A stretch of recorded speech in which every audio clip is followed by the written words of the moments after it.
ماشي.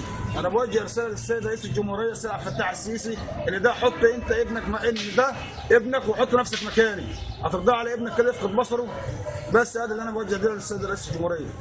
وبوجه للنائب العام برضه، مفيش رعايه، كله اهمال في اهمال. طفل عنده 6 سنين فقد بصره. لحساب مين ده؟ انا رايح مستشفى عام بكشف قطعت التذكره وفي نفس الوقت قالوا لي اعمل اشعه مقطعيه. دخلت المستشفى، الاشعه ببلاش في المستشفى، دفعوني 110 ومعايا جسام الاشعه بتاع المقطعيه بتاع المستشفى. وصرفت وعملت اشعه مقطعيه ثاني في محافظه المنيا امبارح ب 800 جنيه، اشعه رنين ب 800. وانا معيش حاجه، انا قاعد دلوقتي بكلمك ما تجيبيش ان انا اجيب كوبايه شاي اشربها. انا مودي ابني مغص اخده كده ضرير.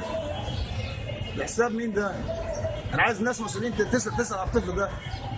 طفل عنده 6 سنين فقد بصره مفيش في نص ساعه، رايح ممغص يطلع فقد بصره. عايز عنايه، عايز حد يسال في الواد ده. مفيش حد سال، بقالي 3 ايام ما حدش سال فيا. شطبت فلوس، انا صرفت فوق 3000 جنيه مفيش. انا عامل اشاعه بس امبارح، شغال فلاح والله. انا عامل اشاعه بس امبارح رنين ب 800 جنيه. العربيه اللي ودتنا المنيا وجايه من الصبح معانا واخده 350 جنيه. مفيش حد خالص. وده لوحدي ما حدش سال فيا.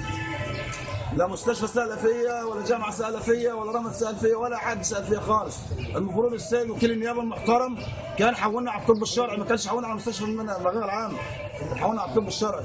مفيش حد محولنا ولا حد سأل فيه. انا تعبت خلاص، انا جبت اخر. والواد ده ما اتعالجش هموت 10 قصاده. ده ابني وفقد بصره. انا عايز اقتل امتى ومعيش الا هو.